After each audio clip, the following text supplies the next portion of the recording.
In this video, I want to discuss atonality. What is atonality? The definition of atonality is music that has an absence of a pitch hierarchy where all notes are equal in importance. Now, that sounds nice and democratic, but does it translate to good music or whatever we think good music is?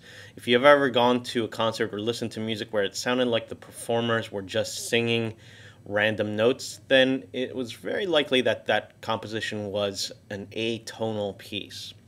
What we mean by atonality, of course, with the prefix a, means a lack of.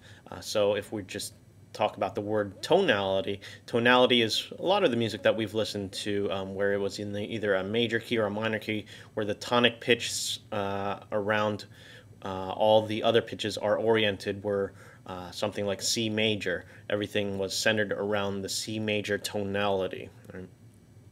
Now, there's certain social overtones with tonality that maybe some composers or musicians who were kind of pushing the envelope as far as atonality is concerned. They thought that maybe the tonality maybe represented more of a monarchy, where we tend to gravitate more towards a kind of an equal sense of the tones. And but musically, though, it's interesting how that we tend to gravitate more towards tonality over an atonal piece. Arnold Schoenberg is probably the composer who is most associated with atonality. His dates are 1874 to 1851. He was born and taught in Vienna and Berlin, but was forced out due to, of course, all the unrest in Europe during this time. But it's ironic, though, that he had this strong admiration for the German, Austrian music tradition, loved Mozart, loved, Beethoven, and all the classical and romantic composers that came before him. And then what he did was he emigrated to France at first, and then eventually came to the United States in 1933. And we usually associate him with atonality because he's one of the first composers to actually abandon tonality and decide to write music that was not based off of a major or a minor key. Wrote a lot of what we call serial compositions, otherwise known as 12-tone rows. You could read a little bit more about that in your textbook here. Now, what are 12-tone rows? 12-tone rows are basically you take the 12 different pitches that you could possibly have. Let's say on the piano keyboard, there's 12 different notes that you have, including the sharp and flat keys, and you can take them in any order, and that creates the basis of your composition. For example, if you wanted to write a composition that consisted of E, F, G, C sharp, F sharp, G sharp, D, B, C, A, and B flat, that contains all the different notes of within one octave, that would be the basis of the composition. What's interesting about this technique is that there are so many different possible combinations of these different tone rows with 12 different pitches. How many different ideas can you come up with? Well, mathematically speaking, there are 479,001,600 different tone rows that you could actually come up with these 12 different pitches. And somewhere in there, I'm sure there are some brilliant musical ideas that you could do. And basically, I guess what his most, I guess what was driving Schoenberg was to change our concept of what dissonance is, to kind of free composers from being restricted by following so many of these rules that have been established over the years as far as tonal music is concerned. And this atonal music lends itself very well to the movement of Expressionism. What is Expressionism? Expressionism is art that seeks expression of pure emotional states liberated from all repression, exploring dark, previously hidden emotions, or pure and ecstatic emotional states once considered taboo. Now, there's always been expression of emotion in music, but this movement looked to delve deeper into the psyche of the artist or the character that was being portrayed in the art.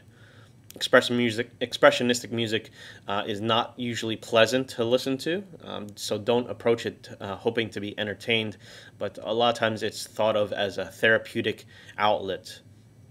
One source describes expressionistic music as music that comes to terms with your fears, insanity, hysteria, or other repressed emotions. The beauty in the conventional sense is not the object of the expressionistic art, but the psychological truth of what is going on within the artist. And all expressionistic art, whether it be literature, painting, movies, music, rejects conventional representation but favors devices such as exaggeration or distortion of reality.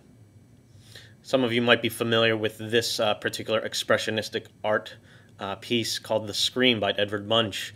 It's kind of become a kind of a cultural cliche, but still has the power to move new viewers, and it's kind of indicative of the expressionistic movement. This painting was inspired by the poem by Van Franke, and the poem kind of goes like this. I was walking with two friends, the sun was singing, the sky was red as blood, a sense of melancholy came over me. I stopped, sick and tired unto death. Above the dark fjord and the city there was blood and tongue like flames. My friends continued onward, but I stayed behind, trembling and anxious.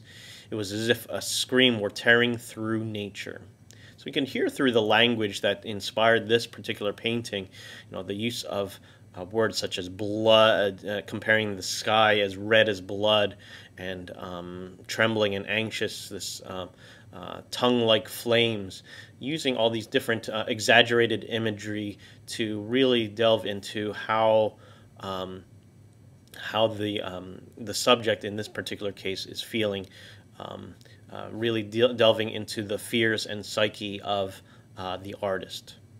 The piece that I want to share with you that is indicative of Shirin Berg's style is this Pierrot Lunaire, or at least one piece from it.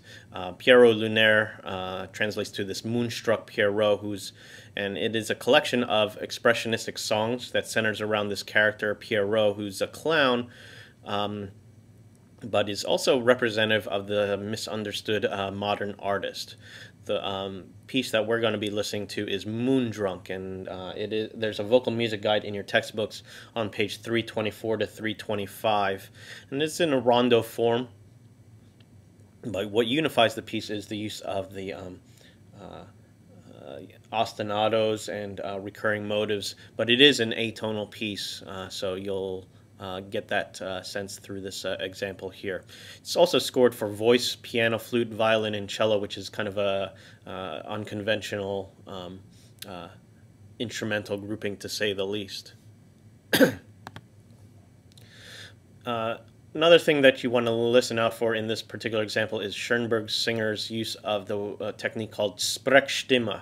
What Sprechstimme is, it's a mixture of both singing and speaking. Literally means speaking voice, and the singer speaks but on only certain distinct pitches. So even it sounds like she's just speaking, these are actually scored by Shirin Berg specifically. What this does, it helps enhance the exaggeration of the emotion that's being portrayed, and also reinforces the surreal quality of the text and music. I have a YouTube video that's on the channel. If you go under the 20th century music, you can find the Pierrot Lunaire, this moonstruck piece, and you could. I'll also put a hyperlink where you could just click on this if you're just watching this video also on YouTube. But here's a little sample of what this piece is like.